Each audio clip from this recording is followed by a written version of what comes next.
Welcome back to another edition of the Saturday to Sunday Football Podcast. I am Paul Perticchese, and thank you for joining me. As always, another week of college football in the books.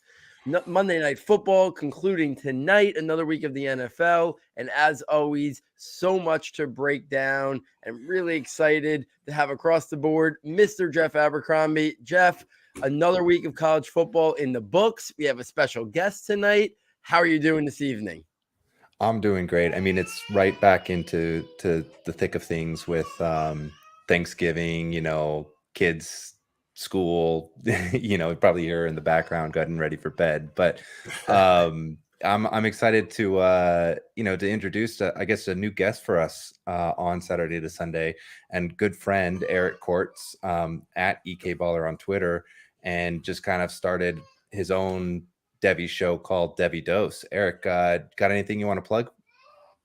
Just thanks for the shout out for the Devy Dose. Thanks for inviting me on. Definitely follow me on Twitter. And if you like what these guys are doing here, maybe check out the Devy Dose. We're on YouTube every afternoon around 3 p.m. on Sundays. Yeah, so we're really excited, Erik, to have you with us. And we have usually 4 segments we run through, so let's jump right into it because, college football season concluding already, and it's kind of wild, championship week next week, and then obviously the little bit of the lull before bowl season, and then obviously the playoffs, and then we go right into the all-star circuit and the pre-draft process, which really we kick into high gear here at Saturday to Sunday. So let's start with the NFL draft stock report for this past weekend, and I think the big thing that stood out for me this weekend, and I've been talking a lot about him this year, so I'm interested to hear your perspective, is CJ Stroud, 31 of 48, 349 yards, 2 touchdowns, 2 interceptions. But to me, again, the big story is coming up kind of small in a big moment again. Another loss to Michigan. I've had my reservations and question marks about him a little bit this year because I'm not seeing his elite trait, his elite calling card.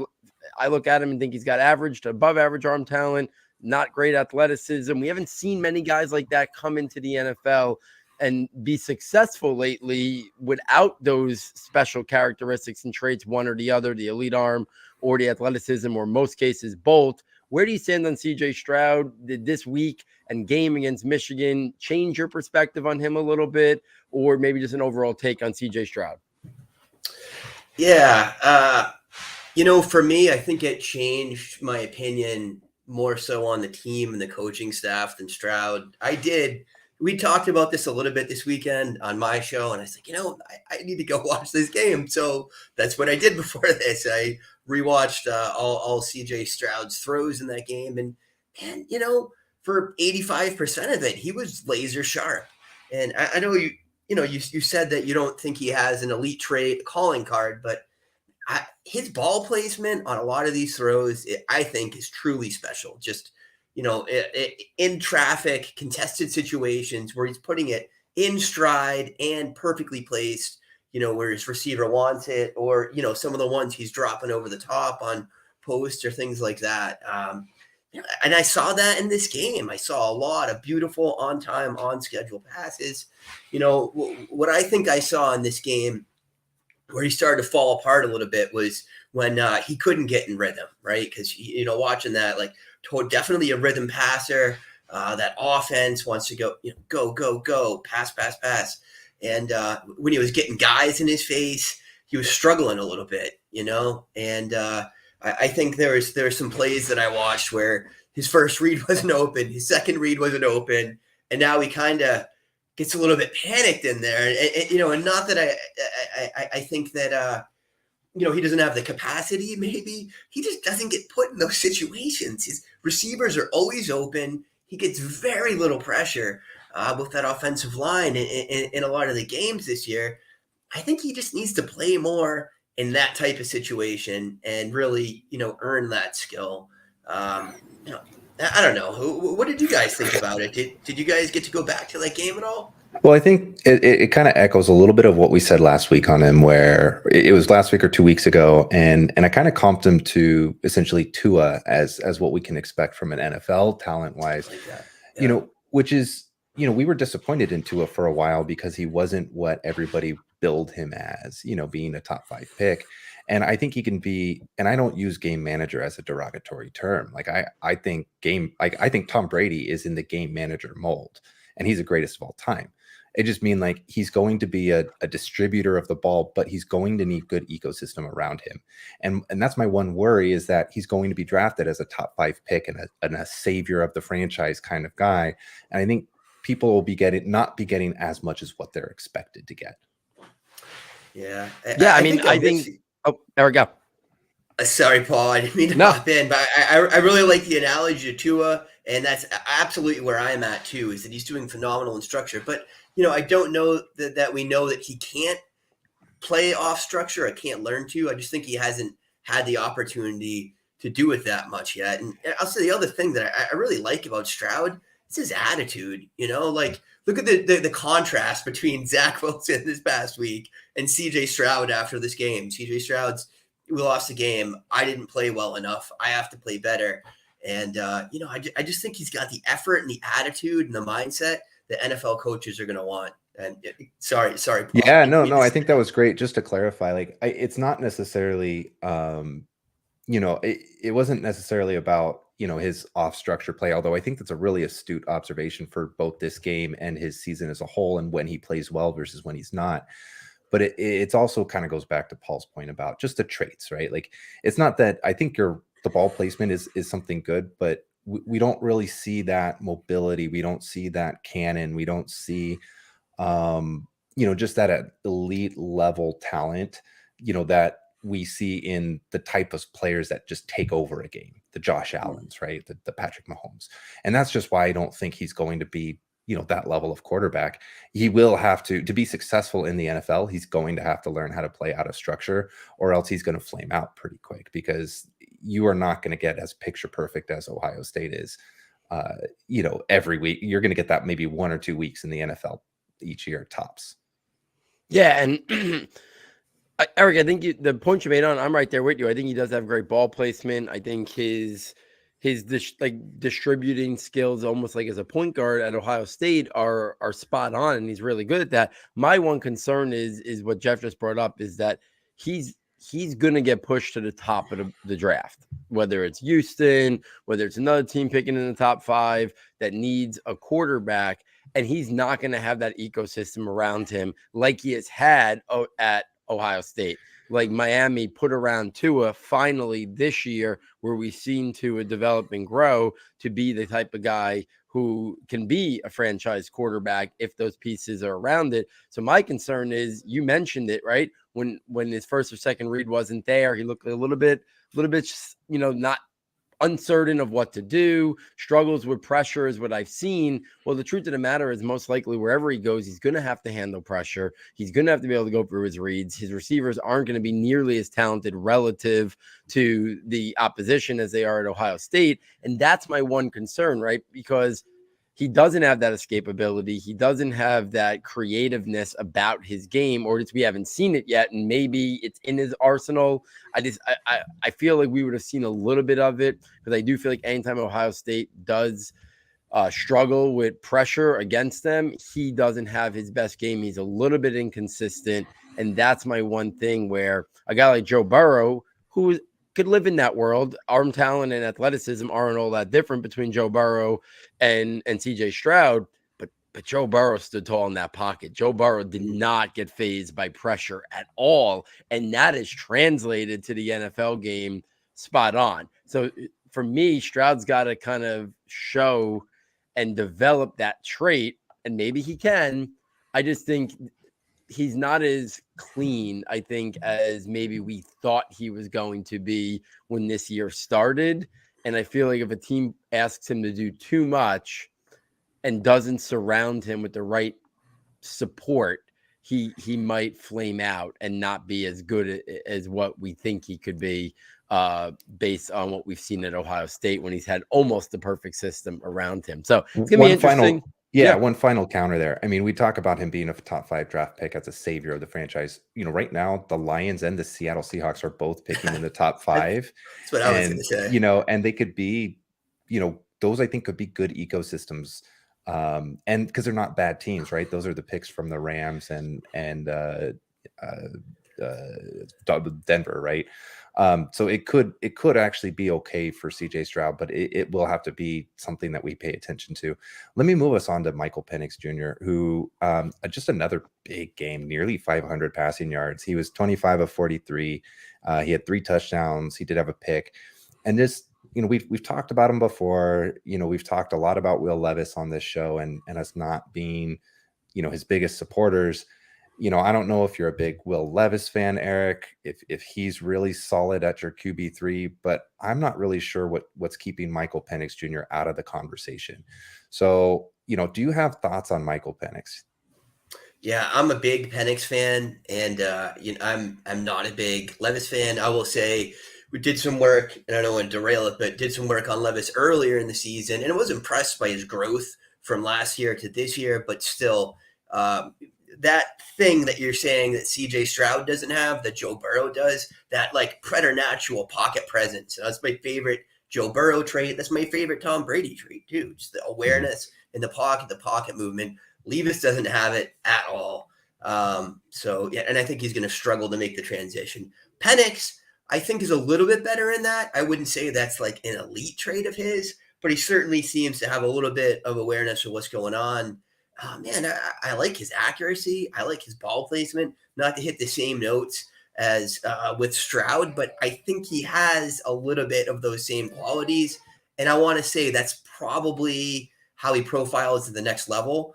A lot of the things we were saying about Stroud, a Tua type, Kirk Cousins type, I think Penix is that with, some high upside rushing. And, earlier in the year is when I did most of my work on him because I got really intrigued by the Washington receivers, did a lot of work on Rome, did a lot of work on McMillan. And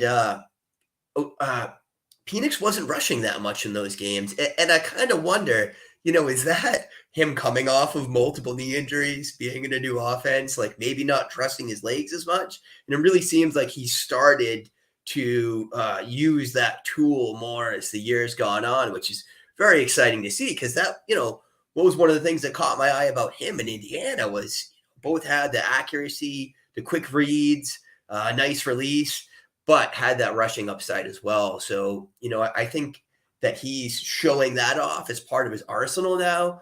That's got to really be catching the eyes of GMs as much as it is of you guys. Yeah, I mean, I think the intrigue with him is he's another guy, as Hendon Hooker suffered his season-ending injury. You add the age factor in the Hooker. We've talked here all year that I feel like the quarterback, landscape in the draft is really kind of wide open, right? We know Bryce Young and CJ Stroud are going to be near the top. If you're going to believe everything the big media is saying, it still seems like Will Levis is going to go in round 1. We'll see. For the longest time, Drew Lock was going to go round 1 until he didn't. Malik Willis was going round 1 last year until he didn't. So I do think sometimes big media, when it comes to quarterbacks, does sometimes tend to overvalue, and things change by the time draft season rolls around. So I wouldn't be stunned if we see that with Will Levis, but I do also believe that some team might sell themselves on Will Levis the same way the Giants kind of sold themselves on Daniel Jones. Yeah. Good character, good makeup, prototypical size, athleticism, traits, and think that, he was playing with a poor O-line, poor, receiving skill. We can get the best out of him. I'm not sure I believe that. I think he's probably more of a late round 1, but probably even more of a round 2 type guy, not a top of the draft guy, which you might said. So I do think a guy like Penix could now be in the mix. Do I think he pushes all the way to round 1? Probably not. But I do think he could be in the mix there in day 2 with guys like Hendon Hooker, who obviously is going to be a little bit of a wild card due to the injury and his age. And then we'll see who else declares, right? Like, is Anthony Richardson a wild card? We've talked a lot about him here. I think he's probably ticketed to go back to school. The intrigue with his skill set, but I think there's a lot of development and growth still there. We saw it this weekend, a couple of nice touchdown plays, but like 9 of 27, I think was his stat line. And then a guy like Spencer Rattler, who we all thought last year was going to be like, the first pick in the draft or nearby, struggles last year, transfers, and all of a sudden he's playing like the guy we thought was going to be the first pick in the draft last year.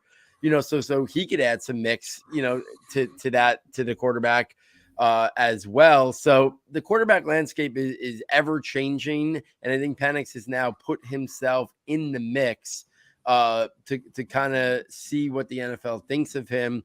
And I think he's probably elevated himself from a mid to late day 3 type guy to squarely now in the day 2 mix. Jeff, any thoughts to kind of close out Penix let me just quarterbacks? Let me just wrap up the quarterbacks, because I just think it's an interesting narrative this offseason that we're going to have to follow, because teams are very quarterback starved. I mean, we're seeing, what was it, Kyle Allen playing for Houston or something, like just absolute terrible quarterback play for a lot of teams in the NFL, and they're going to need something there to develop and hope. But we saw last season that if teams aren't sold, they'll let them slide, right? Ritter, Malik Willis, Matt Corral, all guys that I don't think are too far off, especially like Matt Corral, as far as, at least promise for what they could be in the NFL, went round 3, right? So is this just, are we going to see a lot of quarterbacks go day 2 kind of in that, I don't know, maybe even early day 3 kind of window? But yeah, it's going to be really fascinating to see if teams get kind of quarterback starved and we get a few surprise names earlier than we expected, or if it's sort of another draft class where teams are learning to be a bit more patient. So I think we'll really learn a lot about teams this offseason. Yeah, that's the interesting narrative to me too. Is it was it a sea change last year with teams holding off a little bit on these developmental guys, or did they just really dislike that class? Because looking at this, I'd be surprised if 4 quarterbacks go in the first round right now. Yeah, I mean, I don't know that we're talking, I don't know that Anthony Richardson is that far off of Malik Willis. I don't know that Michael Penix is that far off of Matt Corral, So we'll see what happens this offseason. Rounding out to running backs, we missed it this last week. So I think we were doing trade pods and whatnot, but Travis Dye for USC, he's been, a fan of ours out here. He had a season-ending injury. I'm not really sure, I couldn't find the timeline for that. So, we'll see if he's able to participate in any of the off-season athletic workouts or the combine or what his off-season path will be. I think that'll be critical. He put a lot of good production out there this year, but I think that off-season athletic testing and everything is going to be critical for him to kind of re-jump into the day 2 conversation for running backs. Cause let's just talk about it. I mean, this is a logjam. There is so much, I've got over a dozen players. I might even have, 15, 16, 17 that I would be comfortable with a team taking in the top 100. Let's start it off with Devon Achane, who, 38, 215, 2. We've already said everything that we need to say on him, Paul. We'll let Erik chime in if he really wants, to weigh in. But I also want to just kind of focus on a couple new names. We led off this season with a preview with Roschon Johnson in there, 13 of 77, 2 touchdowns, and he's got some buzz right now, and he's really building a case for day 2, even behind Bijan Robinson. And this is a guy who we know is an athletic freak. He can have strong off-season testing and, and really build up his draft stock again. And then Zay Abanikanda was 15 for 111 and 2. Just another name of, again, over a dozen trying to push into the top 100. So, I guess, Erik, we might have lost Paul here. Hopefully we got the recording still going and we can get him back in here. But do you have anything about Achane that, you really want to, Paul and I have talked about him a lot here. He's a huge favorite. We are all on board with him as RB3 in the class. But, do you have anything about Achane or do you have any favorites as far as that next tier of running backs that you really, would stump for and lock into that top 100 draft capital or even round 2? Yeah, I mean, you're right. It is a deep, broad class, a lot of talent, a lot of different playing styles, a lot of different players. And, it's on Achane real quick. I wasn't really sold on him just because just the profile is not typically, an NFL profile, not elite satellite back, small guy. We've seen a lot of guys come into the league with more of that profile and not do well. But, this week, just was the 38 carries for 200 yards and man, just running it up the gut over and over again. I think he's finally converted me with that, and I can't deny the buzz. I think he's certainly going to land on day 2. But there's a few other guys kind of with that profile in this class, and I think there's no way they're all going to be day 2 guys, right? I don't think 3 NFL teams in this cycle are going to pick a sub 205 pound back. So, one of those guys like Mitchell and Vaughn, and one of them's not going to land day 2. And then I love the names you dropped here, and I think one kind of important note about this is some of these guys are going to go back to school. Some of them are going to have to. Like, I always think about Izzy as a guy that's probably going to come back just because, he had a little bit of buzz, last year, but then missed a lot of this season. Obviously, is dominated. And when you have one of those just wild 300-yard games, or what was it, a 6-touchdown game he had earlier this season, that catches all eyes. Every NFL scout, you have got their attention, even if they're not watching, the ACC generally. And I did a little bit of scouting on him, going into this because I hadn't done a ton of dedicated work on him, and I'm impressed. Jeff, you always talk about the guy that just makes the smart decisions, right? The running back that does the right things. Like, that's Izzy Abanikanda. Abanikanda, I have a hard time with his name. Just savvy veteran, cuts, correct reads, taking what's there, no hesitation, no dancing around, and not just one-dimensional either, right? Like, definitely making some shrewd moves in the open field to extend plays, man. I watched a lot of that big game he had against VT, and I think he's a really talented guy. But you're right. Like, how do we squeeze all these guys into the top 98 or 100 draft picks? Man, it's going to be really tough. Yeah, Paul, do you want to jump in at all? I don't know if you've seen, anything about Abanikanda. I know you're a big Roschon fan, and I do think, he's really testing the theory of, my question here really is just like, are we going to hit, a record for running backs in the first 2 days, or at least in, the last couple, last 20 years or so? No, I mean, I think when push comes to shove, it's going to be too strong of a class at other positions like offensive line and edge rusher and stuff like that. I think we get excited about these guys, and then I think by the time the draft circle hits, a lot of these guys will get pushed to the top of day 3, right? Last year was Damian Pierce was generating a lot of buzz, fell to the top of day 3, right? So I think some of them will sneak in backdoor, like end of round 3. And I think a lot of them, I think round 4 and round 5 are going to have tons of running backs that we're talking about maybe being day 2 worthy. And they're going to be sitting there in round 4, round 5, because teams are going to look at it and say, yeah, I could take a guy now, but I could wait another round, go get a linebacker or go get this, a starting offensive guard in like the early portion of round 3, and I can come back and get a running back later. So I don't think we're going to see some record numbers. I think it's a good class. I don't think it's nearly as talented anymore at the top as like I thought it was. I thought maybe it could be like that Jonathan Taylor class where we had, JT and, Edwards Hilaire was generating a lot of buzz, and we had JK and we had Cam Akers and I'm forgetting somebody else because it was like those 5 guys that were in the mix there. I think we have the clear 3, and then I think the door is really open for, what are you looking for? Because I think the big question is, you mentioned like a guy like, Roschon Johnson and Izzy, and how is the NFL going to view these players compared to the guys that were generating the buzz in the summer, right?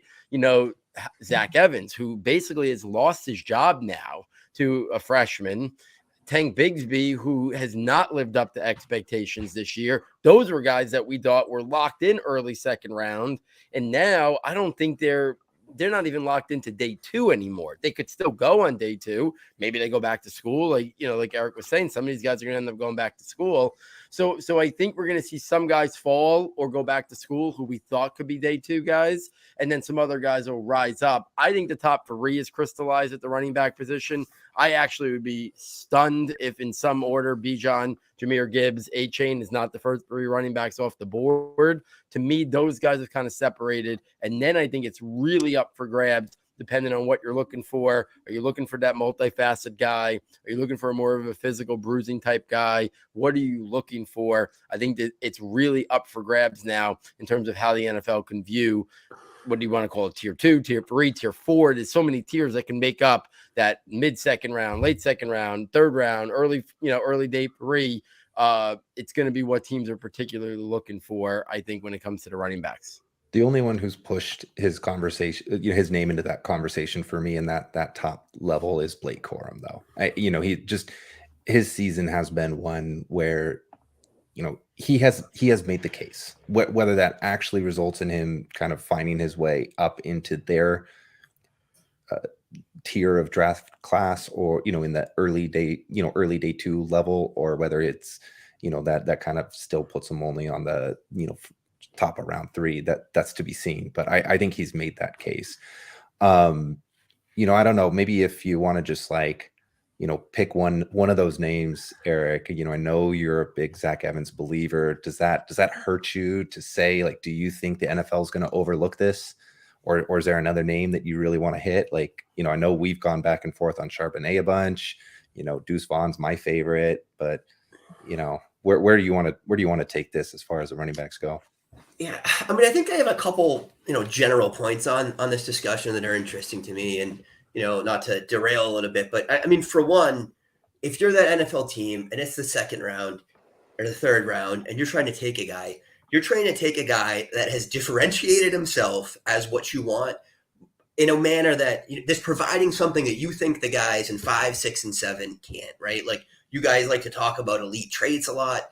I mean, if you think you can get 95% of Tank Bigsby in the 6th round, you're not taking him in the 3rd round, right? If you think you can get 95% of Zach Charbonnet in the 7th round or as UDFA, you're not taking him in the top 3 rounds. And I think that's going to be a deciding factor that really kind of sifts some of this out, as the draft plays out. And then the other thing that's getting interesting to me that I was thinking about as I was prepping for the show a little bit, as Devy guys and guys that start scouting these guys as freshmen, I feel like we definitely get attached to players, not even necessarily take lock, just that, were the NFL draft scouts watching every game of Zach Evans and Tank Bigsby as freshmen, or were they focused on the guys that were juniors and seniors and draft eligible that year? Because I think it's more the latter.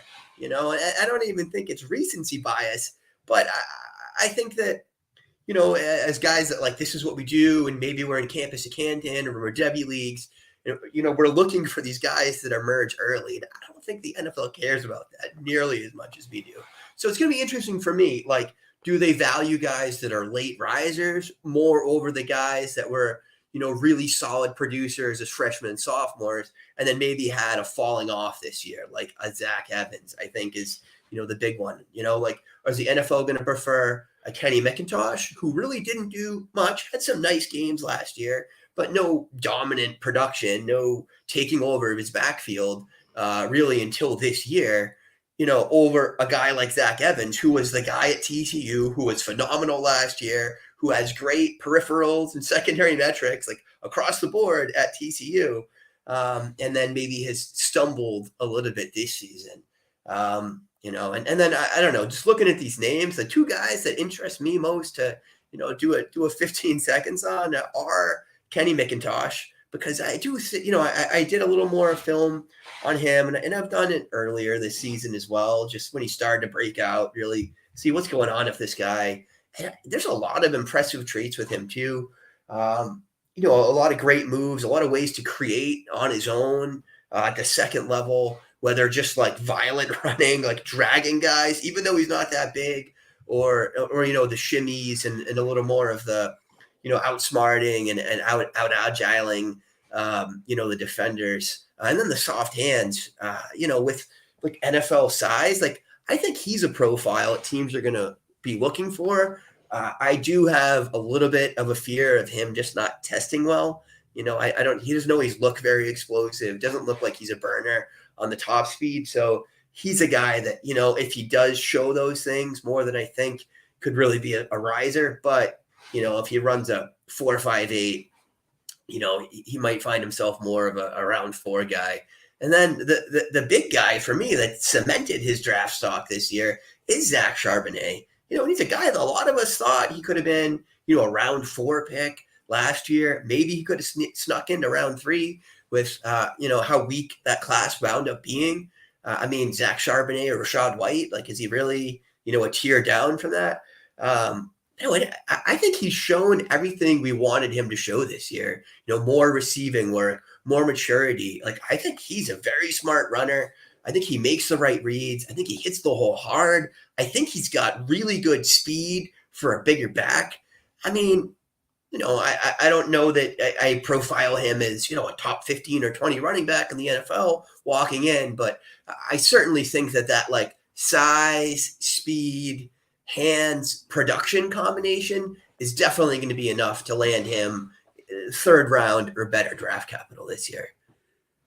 Yeah, I think Charbonnet, people who are fans of Charbonnet, you look at where Brian Robinson went last year, you look at where Dameon Pierce went, and I think that's where he's going to profile, right? He's not a blazer, but he's got decent speed, and he's shown a little bit more in the receiving game. I don't think that's going to be a trait that he uses too much at the next level, but it's nice that he's shown that he can at least be functional in that. And listen, the way the transfer game is the transfer portal is kind of changed the game a little bit in college football now. Some of these guys, and I know Zach Evans just transferred, but you wonder if he says, you know what, my best chance is maybe I try to find again a right spot and I stay in college one more year. And maybe Tank says the same thing. Maybe Auburn's not the place and he tries to find it, right? Because if they're hearing from the draft advisory board or whatever inside people they have working for them, if they find out they're day 3 guys, I'm not sure it makes sense to go, right? Go back, find the right spot. Maybe, maybe Alabama's back in the transfer portal looking for a running back they like again, after they struck gold this year with Jahmyr Gibbs. There's options out there, good teams, right? Maybe USC in that prolific offense is looking for somebody to take Travis Dye's spot next year, right? So that changes the narrative a little bit. Some of these guys who haven't lived up to the expectations could go that transfer portal route. And I'm glad you brought up McIntosh. We already brought up,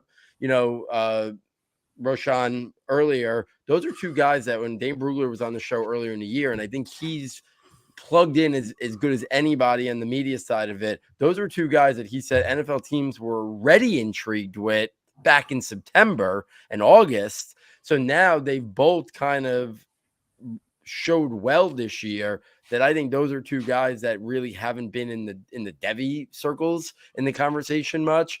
But I think those are guys that if Dane was plugging them from August and then they've played well this year, I think you're going to see those guys maybe a lot higher on big draft media running back boards when we get a little bit closer to the draft, because I think those are 2 guys that the NFL might be intrigued with for sure. Jeff, any closing thoughts on the running backs before maybe you shift it over to the pass catchers? No, my kind of one thought with Charbonnet, I know EK's a big fan here, but I think I might have said it a few weeks ago too. If we get something like Brian Robinson at the NFL level, that's something that wouldn't surprise me at all.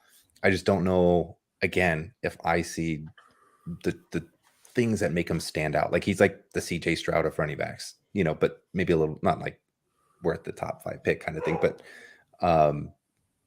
just again, I think he'll be solid, but I don't know that we're going to get something. I don't want people to get over their skis and expect something that he's not going to be. That's my biggest thing with Charbonnet. Why don't we, we're kind of well into the show here, but we've been waiting on wide receivers all season, and we get some big games popping up here and there, but we finally have something to really talk about, of multiple names that actually have given us something juicy this past weekend, rivalry weekend with college football. So, Rashee Rice, a guy we talked a lot about at the beginning of the season, and we haven't really circled back to him, but 13 catches, 147 yards, a touchdown. Zay Flowers, he's really been coming on of late, 8 catches, 110 yards, 2 touchdowns. Marvin Mims, big. Oklahoma State is always a barn burner. I don't think I've ever seen one of those games go under 100 points, but Marvin Mims, 5 catches, 162 yards, 2 touchdowns. And so all of these players, we've talked a lot about them, and I thought maybe a fun way to kind of weigh them out with each other would be, place, pick one of them to kind of place your bets on. I don't know, maybe that's like, if you're an NFL franchise, which one would you pick? If that's, from a fantasy lens and you're like, hey, we don't even know their draft position or their draft landing spots, but this is the guy that, I would go for. So, I'll give Erik first choice. Like, you can frame it how you want it, but pick one of those guys. Yeah, I mean, a lot of what I do does come from a data perspective first. And through that lens, I think Marvin Mims is the clear winner of these three guys. And don't get me wrong, I love Rashee. I've been on Rashee since he was a freshman. Zay Flowers might be the better receiver. His film's phenomenal.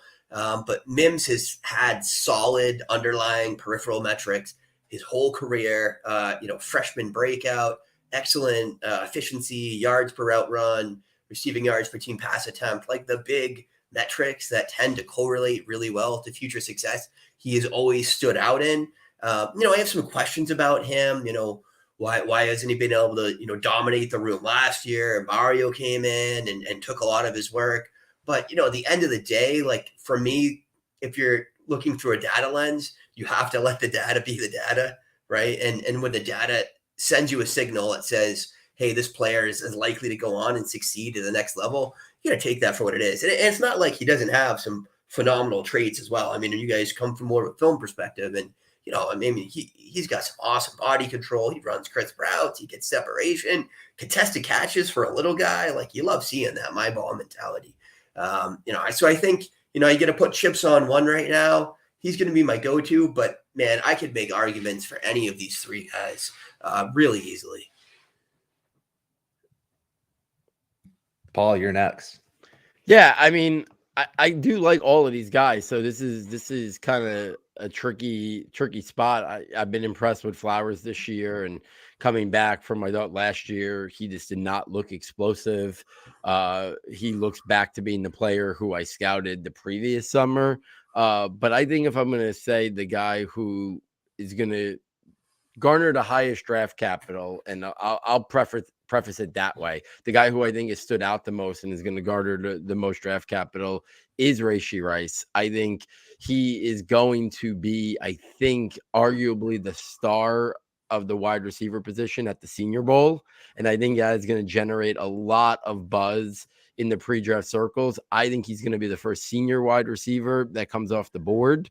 So he's going to be the guy that if I had to buy stock in one of them, I'm going to say Rashee Rice. He did everything he needed to do this year. He dominated against his level of competition. He was the focal point of the offense. I think he's arguably the top senior wide receiver, and he lived up to that expectation all year. So he'd be the one. I think when push comes to shove, they're all coming off the board between round 3 and somewhere in the middle of round 4. I don't think there's going to be massive draft capital difference between these three players, to be honest with you. By the time draft comes around, I'm not sure anybody makes it into the first 2 rounds. But I think round 3 will be kind of like the sweet spot where they start coming off the board. And then if anybody doesn't go, they'll go off somewhere early on day 3. Dang it. I should have taken that because that was going to be my pick here. And yeah, I mean, I think you gave Zay Flowers some props, so I'll stick with Rashee Rice. I've just been a fan, ever since, we said, he started off the season hot. We had to get some eyes on him. We looked through a few plays. I think he's got the ability to be a complete receiver. And, I am all for data-driven approaches. They steer me right more often than not. But I think if Paul's right as far as draft capital goes, like that's the one variable once you input into your data models and everything that really can tilt it the other direction. And so I'm not shocked if maybe not if Rashee Rice is going to be the Sky Moore or the Deontay Johnson. I'd say Brandon Ayuk, but I don't think he's touching round 1. But again, just one of those players who, just were good. Just whatever circumstances broke out as seniors, really broke out, dominated as seniors and before getting to their draft stock. So, Rashee Rice is just a little like all of these, I think an interesting question because I think there's arguments for every single one of these players, and none of them would shock me for, how their career turns out or how their draft capital turns out. But I'm just a Rashee Rice fan, so I have to go that direction. Yeah, man, I do love Rashee. He did have some big games, maybe not as a freshman, but as a sophomore. And I love his rack ability. His hands are like glue. I feel like he's a little wild sometimes in running his routes, like a little bit of wasted motion and stuff. But those are the kind of things you'd think that an NFL staff is going to be able to coach up, and really round him out. So he's the kind of guy that I look at, maybe he's very successful in the long run. I don't think he's a guy that's going to come out in his first 5 games and dominate. I think it's more of a Sky Moore path, right? Where maybe he doesn't get on the field right away. People get disappointed and then really starts to emerge later in the season. And then I was flipping through some of my stats while you guys were talking. And actually, Zay Flowers this year has just like absurd dominator rating, absurd adjusted yards per team pass attempts, like really, really dominant things, the kind of things you want to see if you're looking at a receiver that, is a senior receiver. You really want to see them have just like completely annihilated the competition in that year, especially if they're playing, maybe some weaker opponents like Zay was. Man, that's a really nice data point. That's a couple of nice feathers to have in the cap and a draft profile. So, man, I really think all 3 of these guys have a shot at, being successful at the next level. Yeah, I mean, he's really crushed it this last month. That's really probably, buoyed up those numbers there. So, all of this has been focused on so far our draft eligible players here. Like you said, a lot of them will go back to school, but, we do a segment called Devy Slant, and it's really a quick hit on names that we're watching, names that we're seeing. We don't, I know you have a tighter Devy focus, so I'm going to let you carry us on this segment. I'm just going to profile here Donovan Edwards, having his giant game, 22 carries, 200 yards, 2 touchdowns, upset over Ohio State. They were saying Blake Corum, was sort of the tilting factor of that game. If he was good to go, Michigan, had a good shot. If he wasn't going to go, I think, odds tilted to Ohio State, and Donovan Edwards, a guy that, I thought would push Corum this year for playing time, pretty much just said, yeah, no problem, I got this. And so he's going to be a huge name, to watch this offseason, just probably a giant riser, but I've talked about Jaden Ott. I think I've talked to you about him, Erik, the kid out of Cal. He, big plays, receiving game, or Andre Gadsden, he's just, every time I see him, probably his box score, he's probably got 100 yards. And then just some freshman quarterbacks coming through, Connor Weigman, Robbie Ashford. We talked a little bit about Devy Dose, but these are players with very intriguing traits and abilities. So Erik, why don't you, and feel free to add any other names that you feel need to be, really, really integral here, because I just hit sort of like a surface level view, but do you have any favorites out of these names? Do you have like one Devy darling that you just can't get enough of? Yeah, I mean, the well is deep on that, right? I love all these guys emerging. I love, watching these guys elevate their game. And, that's probably my favorite thing about, this process and doing we'll this have to have them watch your show so they get all of them, but right. Yeah. So right now to focus on this, man, so Donovan, just real quick, like, and I saw Felix Sharp post right after the game. He's like, I wish trades were open so I could trade Donovan Edwards. And I said, oh man, that's kind of harsh. And then I rewatched this game. I did a little bit of prep here, and I could tell why he wasn't splitting carries with Corum all season, because Corum is extremely disciplined, right? Like very efficient footwork. And Donovan might still be a little bit more of an athlete than a running back right now. You see the explosiveness, you saw the speed, like those long runs, like those cornerbacks weren't catching him. They weren't even catching up to him. He was maintaining distance 80 yards into his run over cornerbacks that run a 4.4, right? I think he's going to be an impressive athlete in that manner and test very well. But there's a little bit of a lack of discipline in some of his movements, kind of being late to get into some of the reads. making up of some of it with his explosiveness. But yeah, I think he's got some work to do on learning the position still. The good news is that he plays with one of the very best offensive lines in football. I haven't done enough work to see who's coming back next year for Michigan, but they're going to have some big boys up front creating gaping holes from him, because that's what you saw in this game. Mostly it was huge gaping holes. There was stuff I liked too. Ran hard, through contact, fighting for extra yards, but like the offensive line was doing 80% of the work for him. So I'm excited about him. Am I ranking him as, a top 10 Devy asset right now?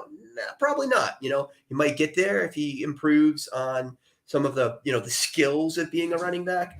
But, I do think he has his work to do. And then the other guys you got here, just to keep my focus limited, man, I love Gadsden. He's a big boy. He's a big receiver. But he is so fluid for his size. He runs really nice routes already as a true sophomore, or maybe he's a redshirt freshman, whichever it is. But, like a 19, 20-year-old kid at a big size, running really clean routes.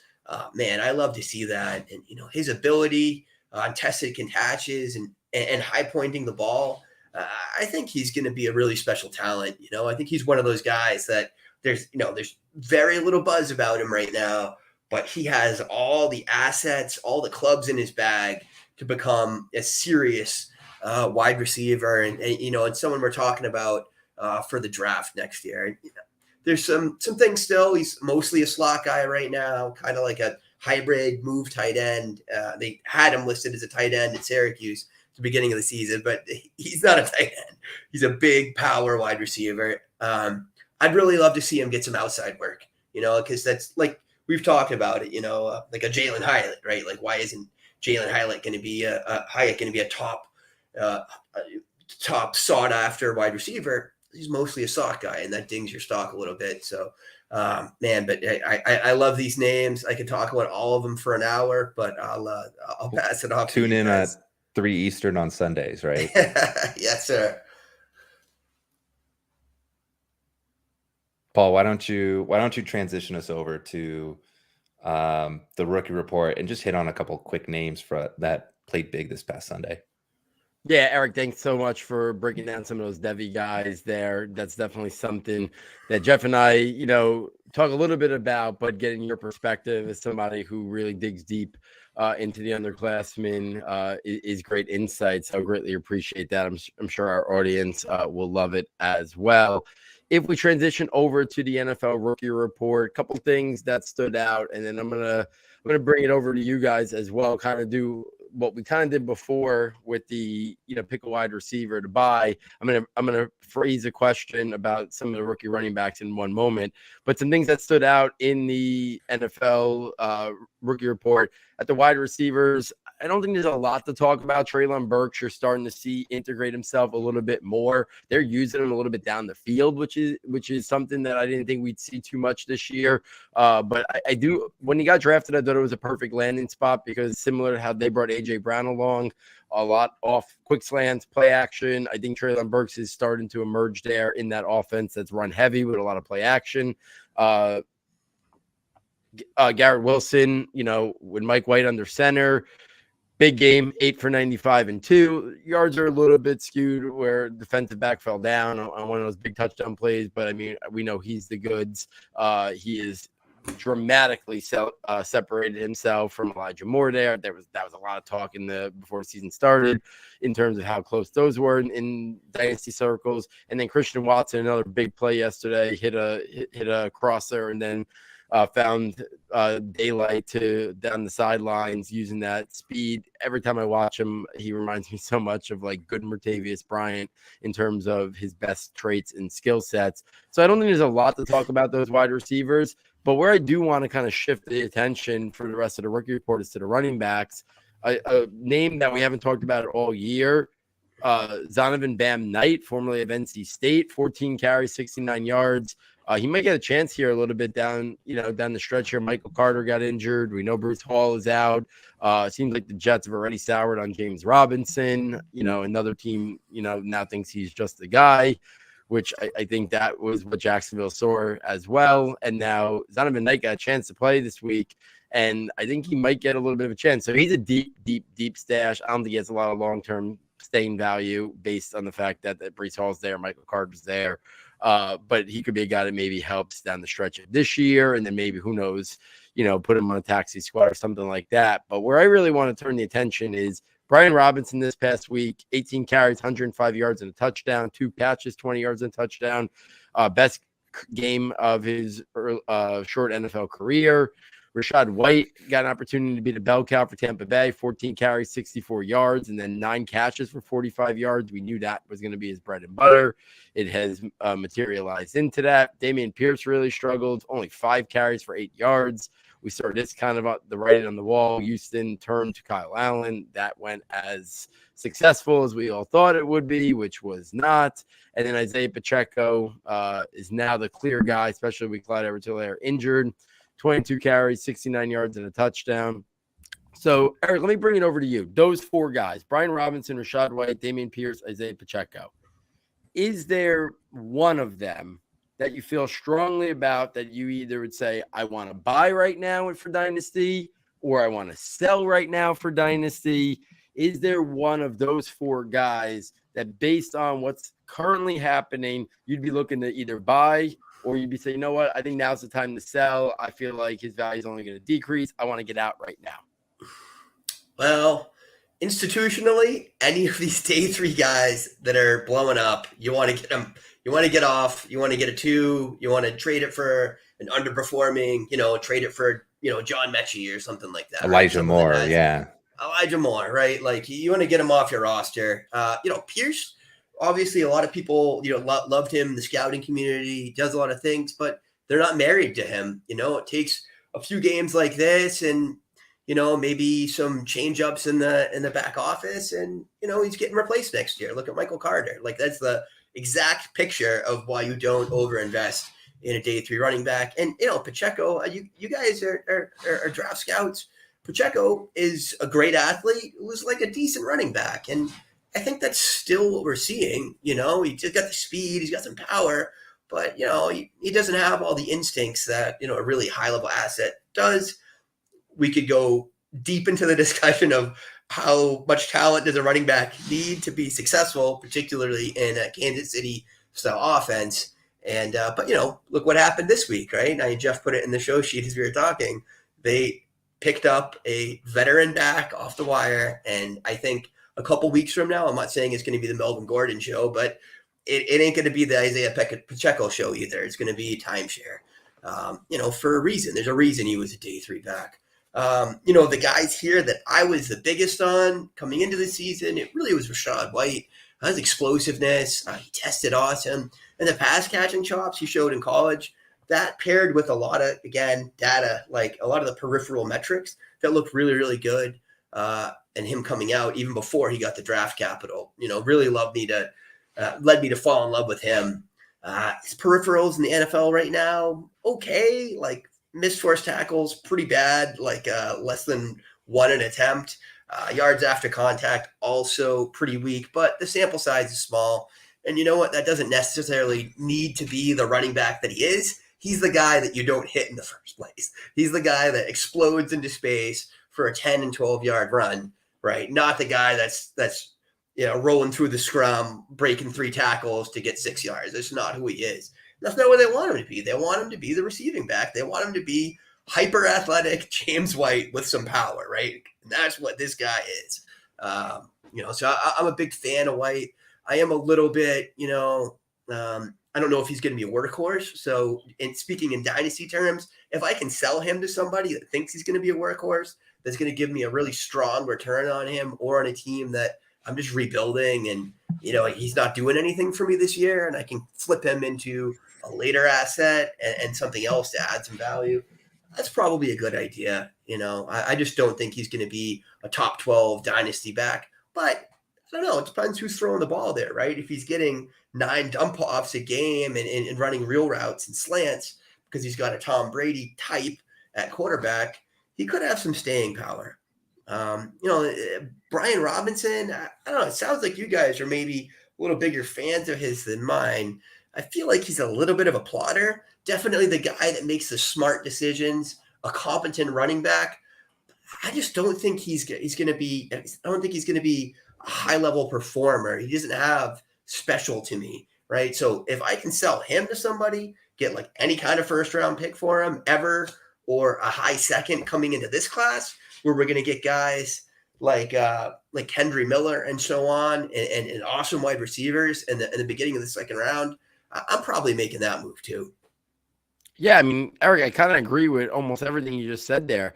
I've always been a big proponent is like what we've seen out of Amon-Ra St. Brown as a day 3 pick is an extreme unicorn outlier. They are so few and far between in terms of having staying power. More times than not, it's what we saw with Michael Carter, right? Years and years ago, I remember Trey Mason. Remember how excited the fantasy industry was with Trey Mason? And the next year, Todd Gurley was there, right? We've seen things like that. And I'm not sure Houston's going to quickly, get somebody just because they have so many holes. But I do think Dameon Pierce is a solid back, a good back, but he needs a lot of touches to be an elite fantasy option. They're going to bring somebody else in next year, whether it's one of these other guys that falls to day 3 and they add another day 3 back to the mix, whether it's, they have a little money to spend in free agency and they bring a veteran on a 1-year deal to kind of add to the mix, whatever the case may be, they're going to bring somebody else in, right? So I would sell Dameon Pierce high if I could. I think Brian Robinson, the plotter type, I think he is what he is. Like best case scenario, a team just pounds the rock, Chris Carson style. That could be Brian Robinson, but I don't think he is a guy that's going to be a big time back. The one who excites me the most also is Rachaad White. He was my number 5 back going into the season into the draft last year. He got the day 3, the round 3 draft capital, which I didn't think he was going to get. I think he's the type of guy that long term, though, I'm right there with you. I don't think he's a bell cow. I think if somebody values him as that, get out while you can. I think the way Washington right now is using Antonio Gibson is kind of what Rachaad White's trajectory should be, where he's try to get him in space, use that speed, and then also use him in the passing game.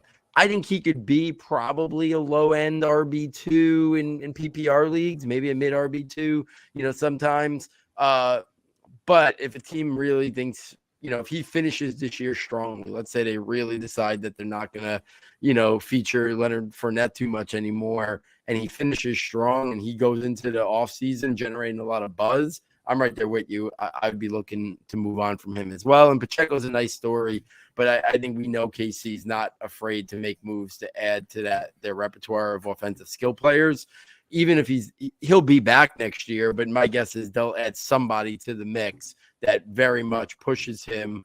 That I don't think he has sustaining like RB2 value long term. Jeff, any thoughts on these running backs before we kind of close it out with a real quick Dynasty stock report?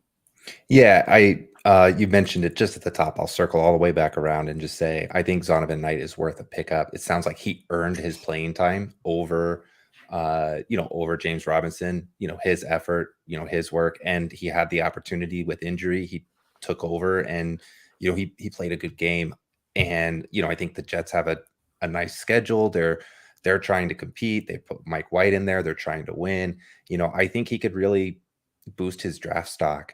In the next, boost his dynasty stock in the next, month or so. And I think he's well worth a pickup. I mean, and he's going to be on pretty much every waiver wire. He's even on the waiver wire in a league that Eric and I play in. That's like 600 players deep. And I know I could say that right now because I've got enough fab to outbid him. So, and then just like one final thought, we talk about, there's going to be so much talent in day 3s for Houston to take someone to pair with Dameon Pierce. And, we've talked about all these guys as day 3 running backs that, you might want to, get out, sell, get some extra draft capital for, kind of re-roll the dice, with like a better shot at maybe a higher upside player. I just think, we just talked about it at the start of our show about how many talented day 2 level running backs there will be available in day 3.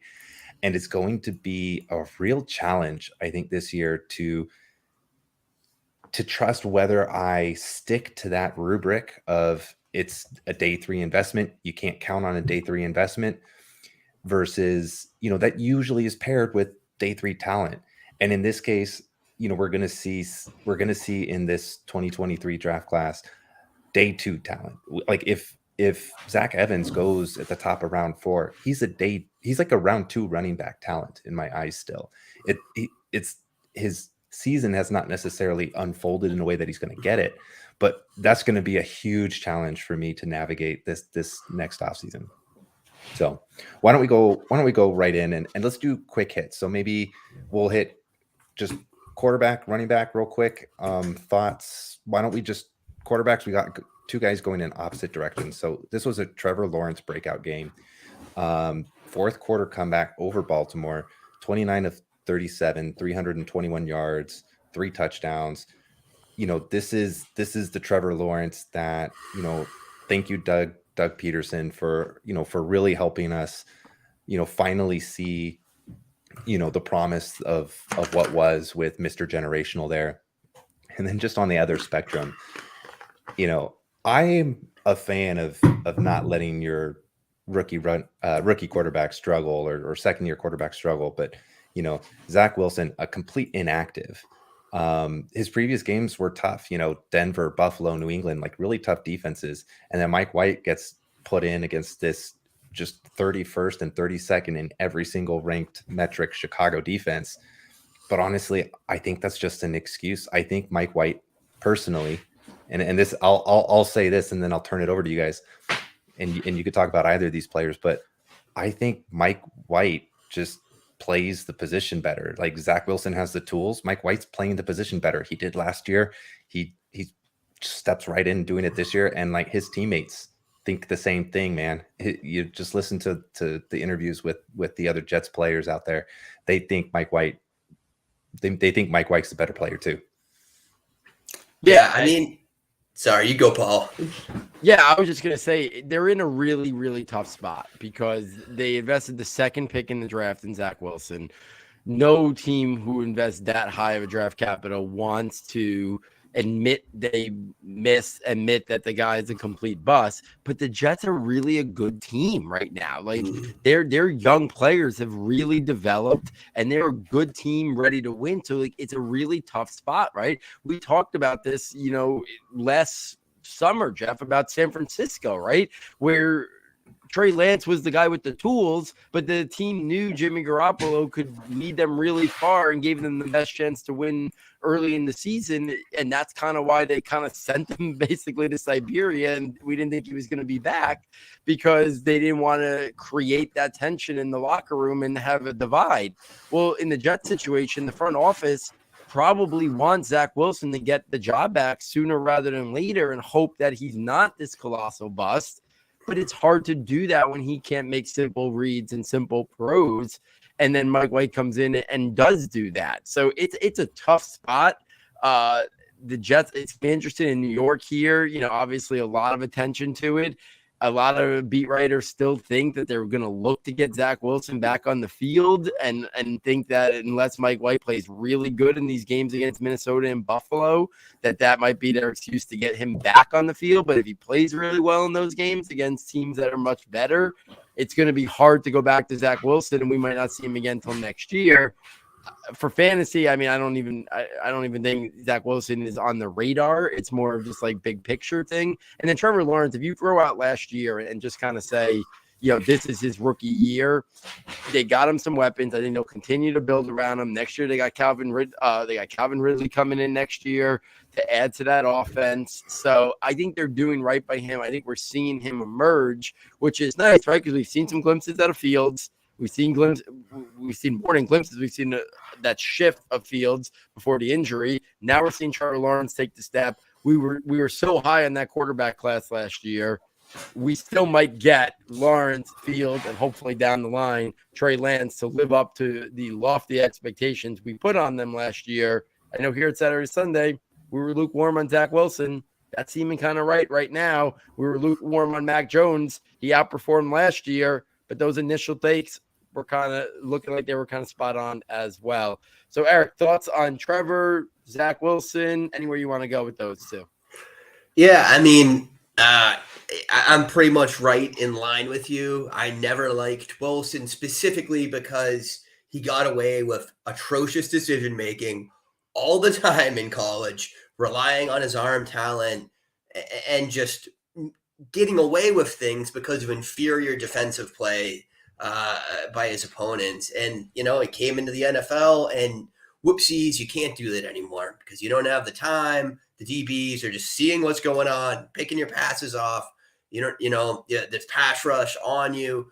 And, this is what's happened. At this point, I don't think they're bringing him back next year either. I smell this as more of, Arizona Cardinals moving on, drafting Kyler, or even, the LA Rams trading for Stafford and sending Goff as part of the package. And if I'm the GM of the Jets, I'm probably thinking something along those lines. You're a quarterback away from a deep, deep playoff run. Hell, Mike White might carry you into the playoffs. Not that he's a bad player. He was an excellent college player as well. Just G5 guy, didn't have the buzz, didn't have the high-end tools, but he can play the position. But man, I think they would be remiss if they didn't make some kind of move to get a veteran in there. And, and Lawrence, we've always seen the flashes. I think all of us have had the sense that the structure around him was not giving him what he needed to grow as a player.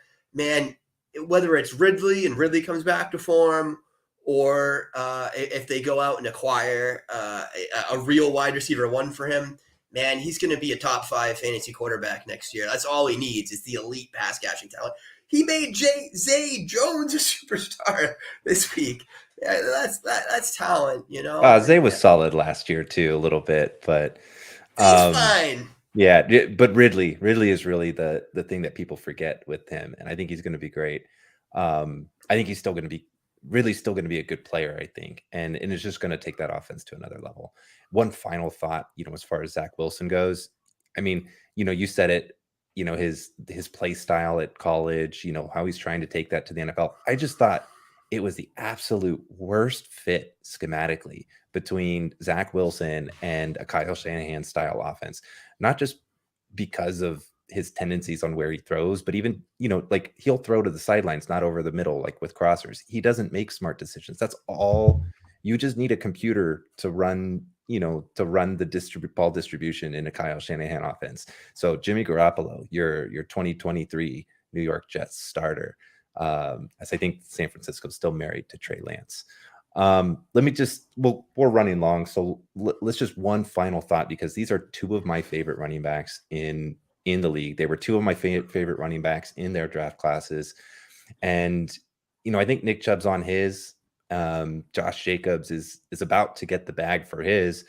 And you talk about metrics, you talk about data, we talk about maybe the cliff for running backs, and really kind of like a rule of thumb is get out from second contract running backs and reinvest in younger talent. I think these 2 guys are anomalies personally. So Josh Jacobs, I mean, he had 300 yards last week. He is the reason the Raiders won the game, because he ran 85 yards for a touchdown in overtime. In the passing game, 6 catches, 74 yards.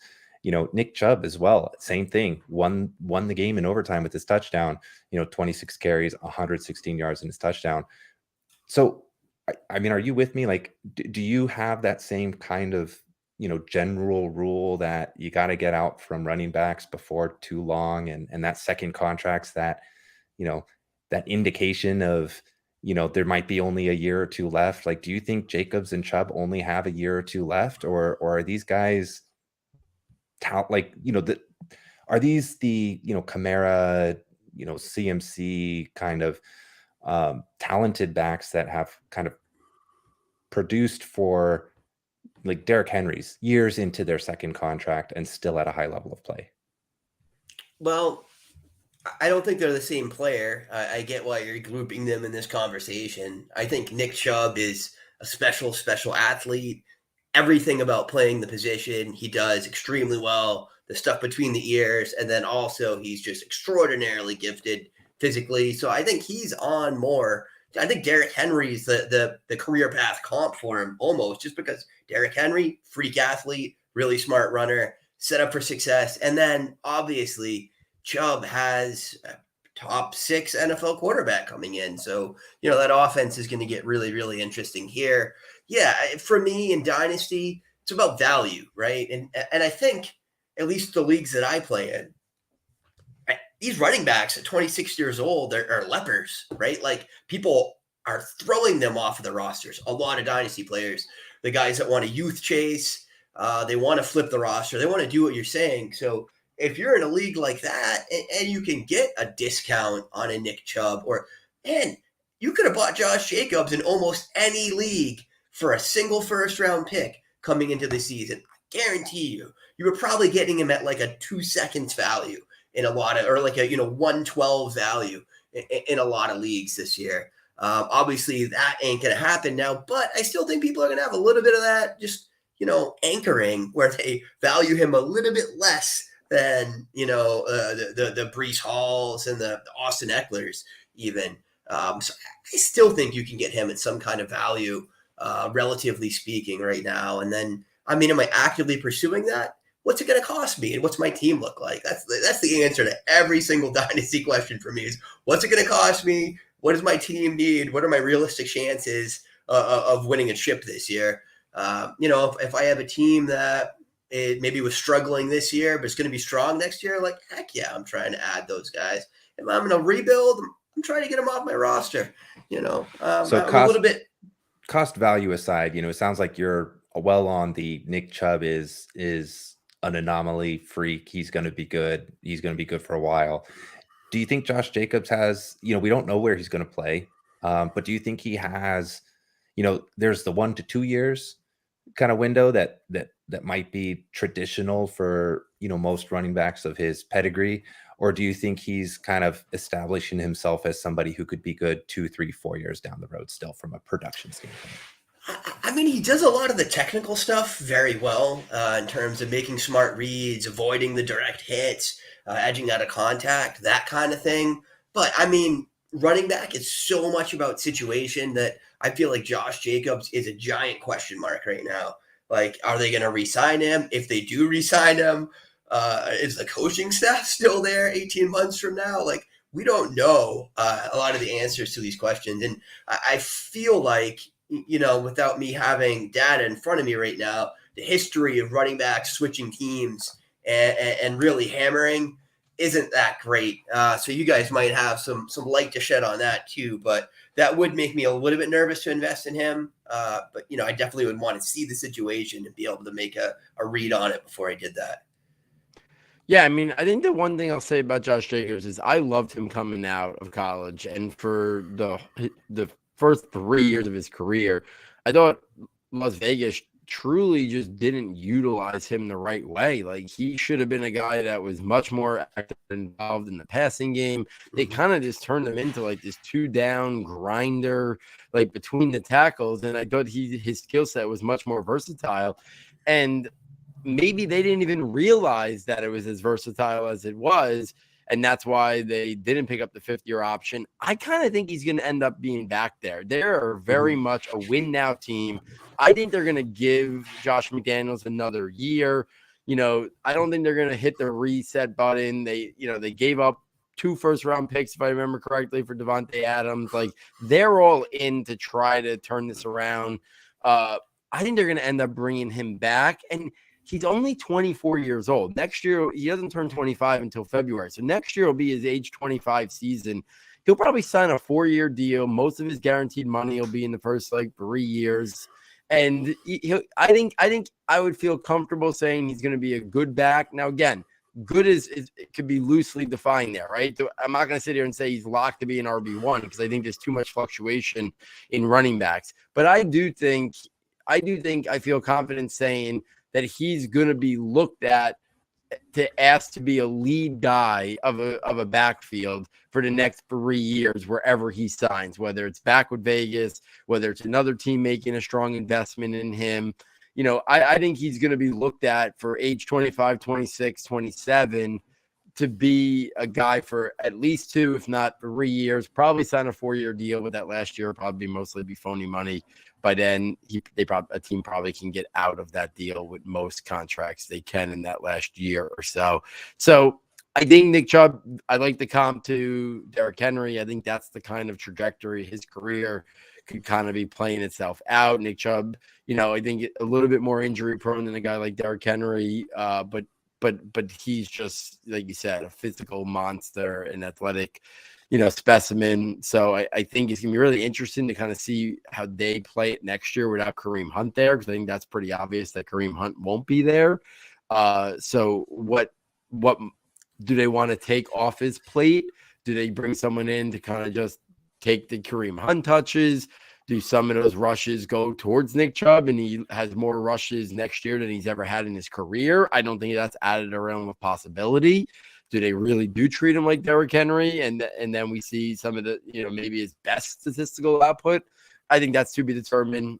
I'm in on Josh Jacobs still, relatively speaking.